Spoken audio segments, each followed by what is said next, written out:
루시 만난 사람들 5번째, 보아스, 숨김과 드러냄이라는 말씀의 제목으로 주의 말씀 함께 나눠보고자 합니다. 제로 콜라라는 것이 있습니다.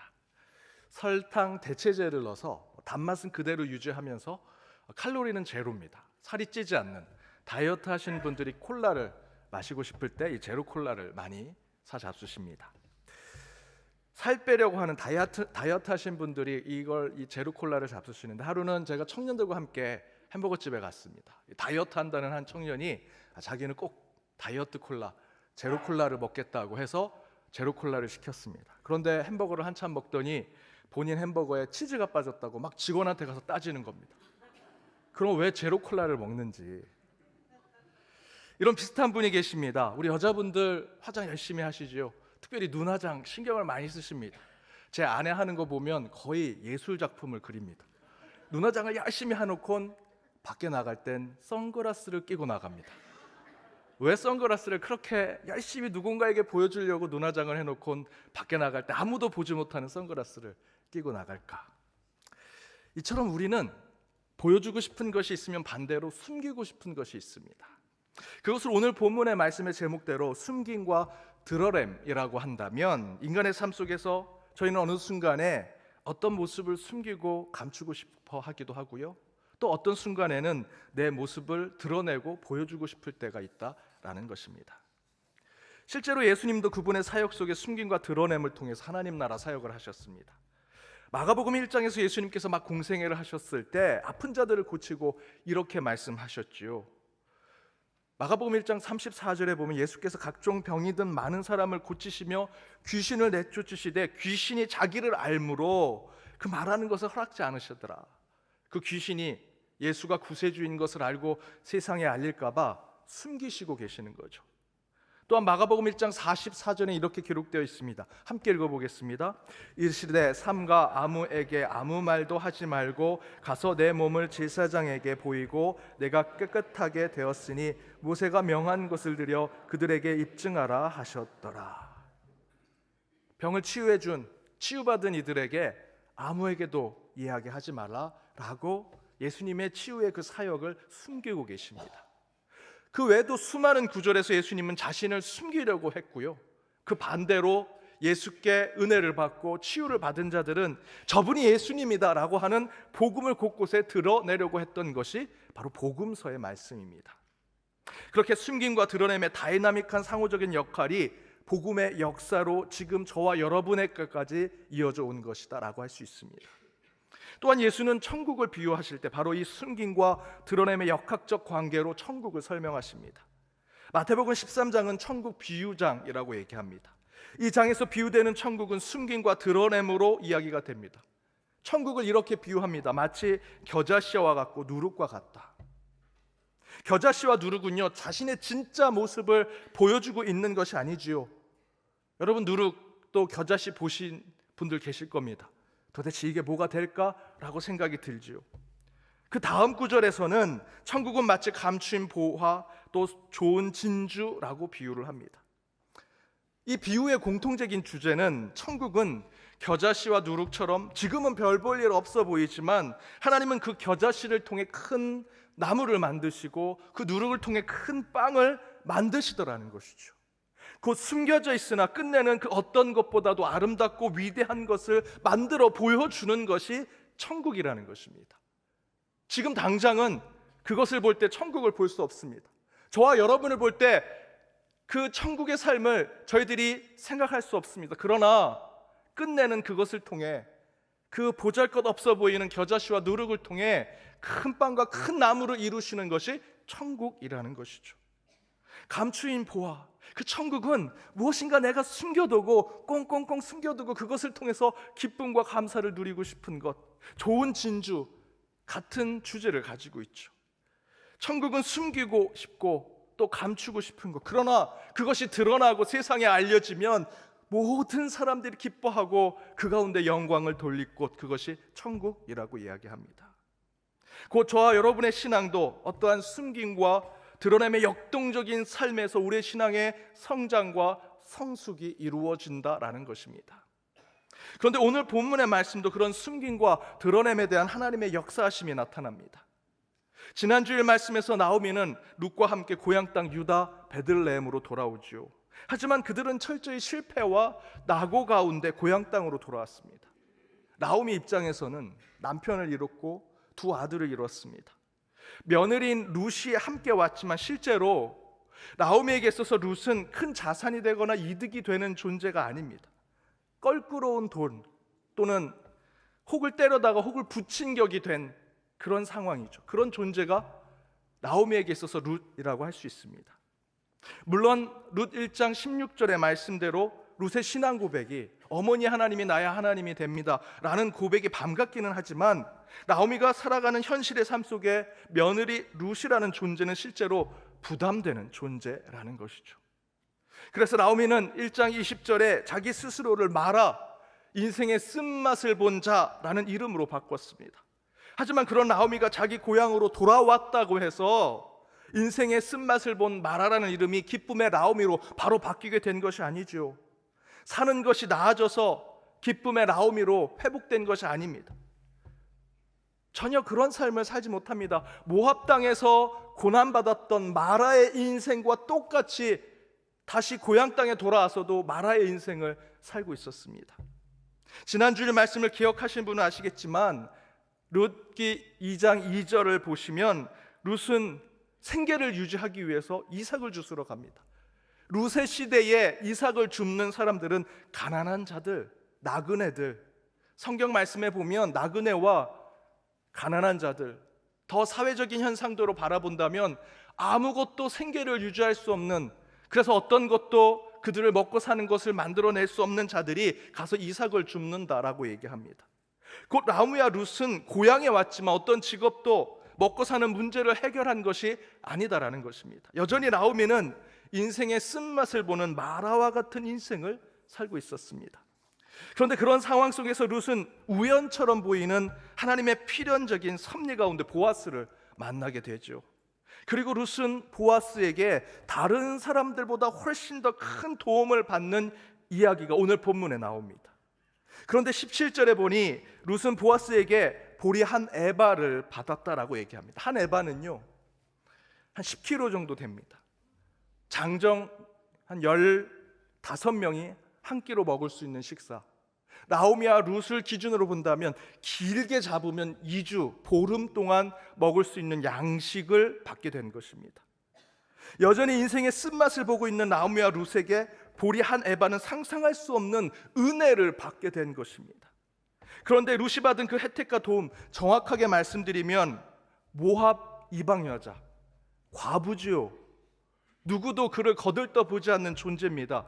그가 유다 땅, 룻의 입장에서 본다면 타국에서 아무리 그것이 우연을 가정한 필연적인 만남이라고 해도 그 가난한 자, 아무것도 없는 자가 이삭을 줍는 땅에서 그 땅의 주인을 만나 그 주인이 선대를 베풀어서 보름치의 양식을 받는다라는 것은 결코 룻이 받을 수 있는 혜택과 도움이 아니다라는 것입니다. 어떻게 그것이 룻에게 주어질 수 있을까라고 생각하게 된다는 것이죠. 그런데 그 사실을 룻은 나오미에게 하나하나 설명합니다. 19절에 나오죠. 그러자 그 얘기를 들은 시어머니 나오미는 그것을 이렇게 해석을 합니다. 20절 말씀을 함께 읽어보겠습니다. 나오미가 자기 며느리에게 이르되 그가 여호와로부터 복받기를 원하노라. 그가 살아있는 자와 죽은 자에게 은혜 베푸기를 그치지 아니하도다 하고 나오미가 또 그에게 이르되 그 사람은 우리와 가까우니 우리 기업을 물을 자 중에 하나이다 하니라. 이 10절의 나오미의 이야기는 단순히 보아스가 엄청난 혜택과 도움을 준 룻에게 그것을 준 것에 대한 보아스에게 너무 감사한 분이구나라는 것을 표현하는 것이 아니라 그들이 결코 받을 수 없는 숨겨진 하나님의 은혜를 설명하고 있는 것입니다. 보아스에 대해서 축복하고 보아스에 대한 감사를 표현하고 있지만 그 뒷면에는 하나님의 역사하심, 곧 하나님을 보고 있다라는 것이죠. 보아스가 베푼 그 선대와 도움과 친절 뒤에 숨겨진 하나님의 은혜가 있더라라는 것입니다. 눈앞의 현실의 삶에 아둥바둥하던 나오미였는데 룻이 이삭을 죽고 돌아와 보아스가 베풀었던 호의와 은혜를 듣고는 나오미는 곧바로 감추어진 하나님의 은혜를 발견하더라는 것이죠.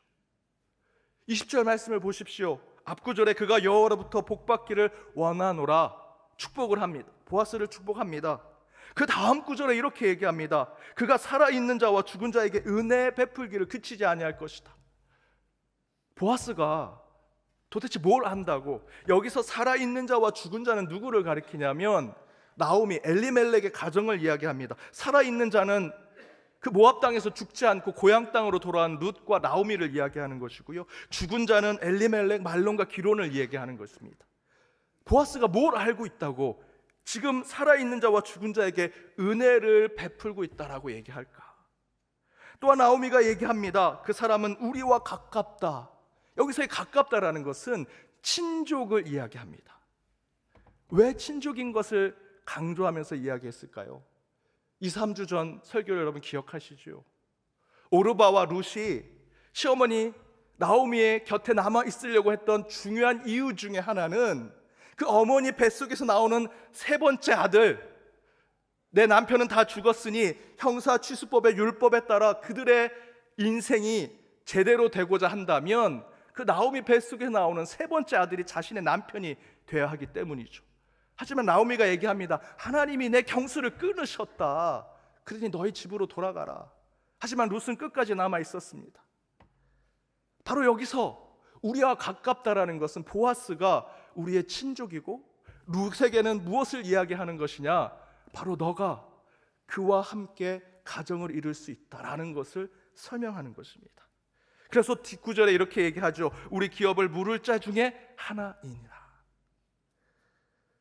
갑자기 나오미의 관점이 마라 쓴맛을 본 인생의 관점에서 룻의 이야기를 듣고 20절에서 갑자기 변화된 관점으로 얘기합니다. 실패하고 낙오하고 좌절한 관점에서 갑자기 희망과 소망을 보고요, 마치 예언자가 된 것처럼 이야기하지요. 왜 그렇게 얘기합니까? 눈에 보이는 가시적 세상 속에서 그 안에 숨겨지고 감추어진 유유히 흐르는 하나님의 그 역사를 이 나오미는 보고 있는 것입니다. 감추어진 주의 은혜의 강물을 느끼고 있는 것이지요. 그것이 바로 20절의 말씀입니다. 20절에서 보아스는 단순히 보아스가 아닙니다. 그 보아스를 통해서 나오미와 룻을 향하고 있는 숨겨져 있는 하나님의 은혜를 발견하게 하는 자, 곧 보아스는 하나님의 은혜를 숨기고 있는 자고요, 보아스는 나오미와 룻에게는 하나님의 은혜를 드러내는 자로 설명되고 있습니다. 룻은 보아스의 만남을 우연처럼 느꼈지만 그 안에는 하나님의 필연적인 섭리와 개입이 있었습니다. 더불어 오늘 본문에서는 바로 그 룻과 보아스의 만남은 그동안 보이지 않았던, 숨겨지고 감추어져 있던 룻과 나오미를 향한 하나님의 사랑과 은혜가 명백하게 드러나는 것을 이 구절을 통해서 우리에게 깨닫게 해주고 있습니다.